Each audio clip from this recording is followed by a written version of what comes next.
Нечесни луѓе и адвокати здружени со корумпирани проценители, суди и извршители ми зедоа 200.000 франци.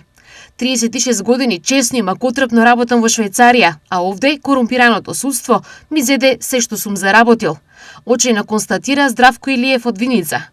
Зашто станува збор?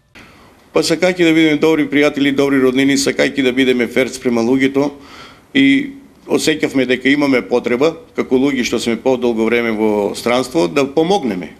Да му помогнеме на човекот и да му помогнеме и на него и на неговото семејство, највеќе на неговата керка која беше на факултет во Скопје и имаше потреба да даде пари, имаше потреба од купување на кола, од купување на роба за неговата продавница. За колку пари станува збор?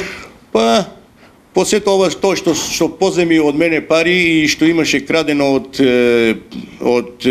објектот во хотелот кој што градев, станува и она што го има земано од магазините во мое име, нели? Има негде околу 9-10.000 франак. Бидејќи позаемените пари, некогаш блискиот на семејството роднина не сакал да ги врати, тој според Илиев измислил долг. Бидејќи тој се задолжил доста веќе кај мене пари и имаше земено и роба од магазините во мое име, за да остане слободен, јас кога отидов во Швајцарија, тој си нашол еден сведок и го однесол во основен суд Виница, ме тужил дека работел кај мене, дека бил должен пари, дека му превише работел, а ништо не сум му платил, иако тој нема работено ниту еден работен ден кај мене. Од тој момент започнува хаваријата на Здравко, нисложениот судски систем кај нас. Никогаш немам добиено покана за суд, иако имам в 2009 година пријавено адреса стален боравак во Швајцарија. Судот се наоѓа во непосредна близина на полициска станица во Виница, бидејќи судиката Даниела Тиловска нема побарано моја адреса и без никакво знаење ми прави некакви судски спорови, ми прави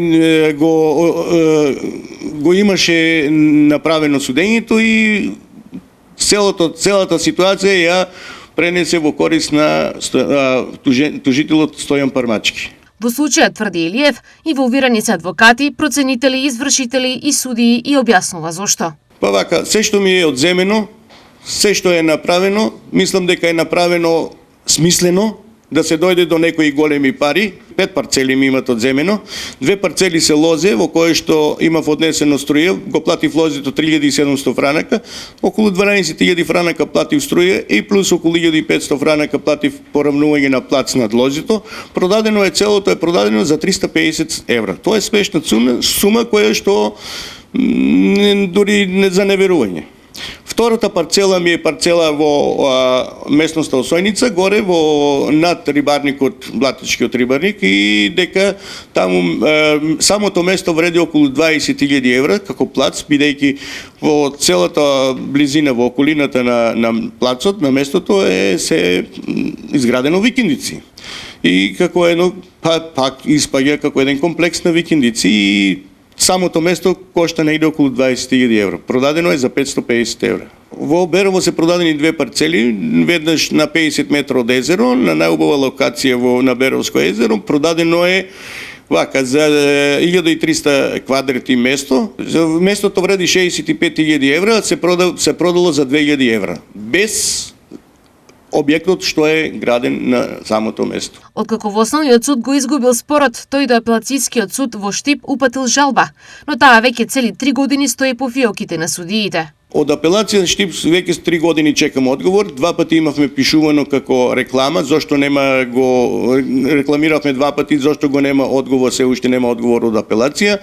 Меѓутоа ни рекоа дека нема суди и нема доволно време да се разгледа целиот тој случај и јас мислам дека тоа е се некое, како да кажем, корумпирано или намерно некој ги става сите овие работи во фиока и не сака да се заврши предметот како што треба. Очиот и беззадежноста го принудија Здравко Илиев јавно да проговори за неговиот проблем, кој само ја потврдува не само спорото судство, туку и корумпираните спреги на сите нивоа и учесници во судските спорови. Без оглед на се ова што ми се случило, без оглед на сите игри и од страна на суди, и од страна на адвокати, и од страна на надлежни Јас нема да се откажам од целата оваа ситуација, нема лесно да се предадам, ќе одам ако треба правдата ќе ја барам заедно со моето осигурање што го имам во Швајцарија, ќе ја бараме во Страсбург, а доколку нашите власти не сакат да ми се излезат во сусрет, да ми се